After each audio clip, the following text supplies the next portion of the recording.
Today I'm going to analyze one of the most iconic speeches in American history, President John F. Kennedy's "We Choose to Go to the Moon." What makes this speech so memorable isn't just the moment in history or the mission it announced. It's the way Kennedy communicates.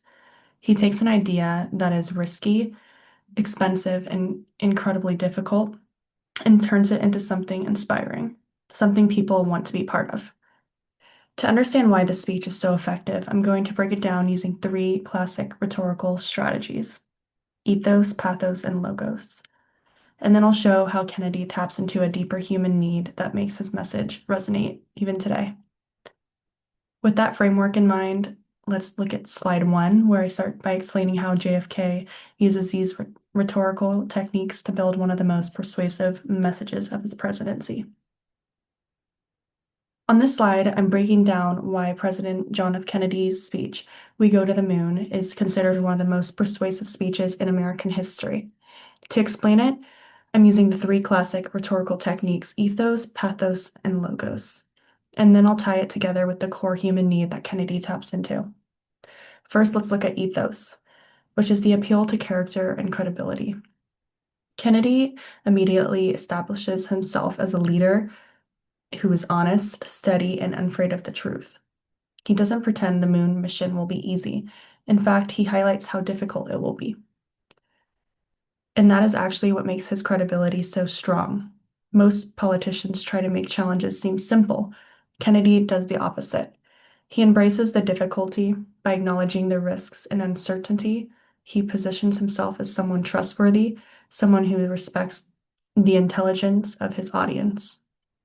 He also frames the moon mission not as a political stunt, but as a serious, meaningful step for humanity. This strengthens the audience's confidence in him as a leader who is driven not by ego, but by vision. Next is pathos, the emotional appeal. This is where Kennedy shines. He speaks in a way that stirs pride, excitement, and even a sense of destiny. He turns the moon landing into more than a scientific task.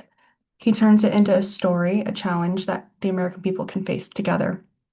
He uses the he uses phrases that make the audience feel like pioneers, like explorers standing on the edge of something greater.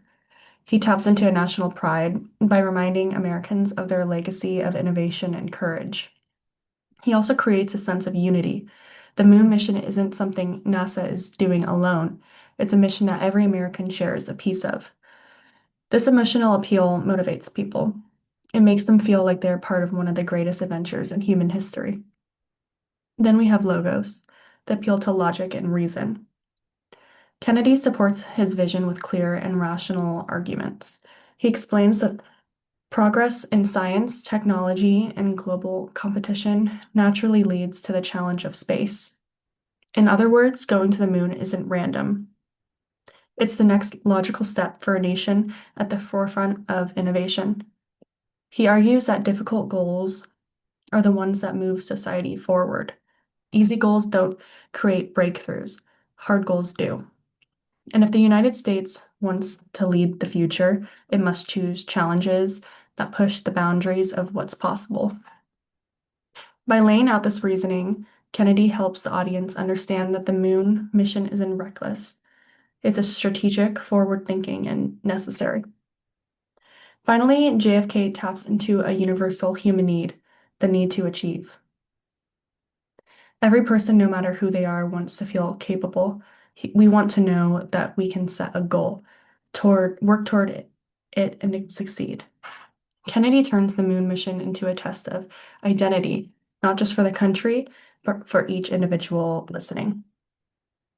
He makes people feel that achieving something difficult proves something about who we are, that we are strong, ambitious, and willing to rise to challenges. By framing the mission this way, he connects the audience's personal desire to achieve with the nation's desire to achieve. This is the part of why the speech still resonates today. It speaks directly to the part of us that wants our life and our accomplishments to mean something.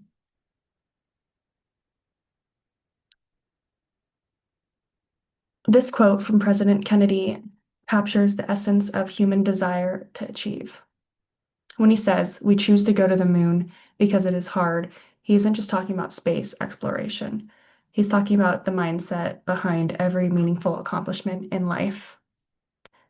There are four key ideas that make this quote so powerful. First, it expresses a deep commitment to ambitious goals.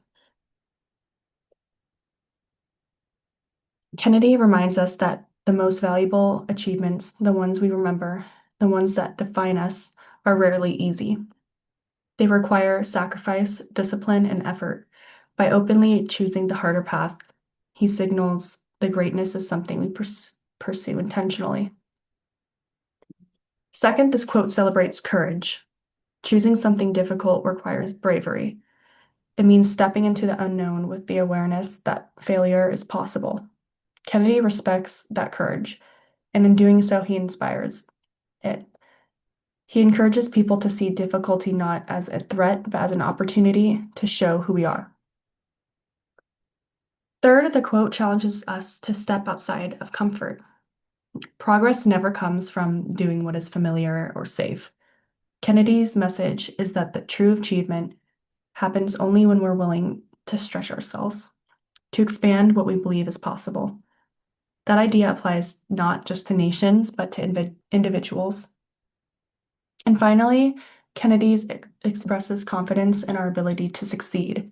He doesn't ask the nation to choose something difficult because it might be impossible. He asks them to choose it because he believes we can do it. That confidence is contagious. It gives people permission to believe in their own capability and in the power of collective effort. Altogether, this quote isn't just motivational, it gives us a framework for success.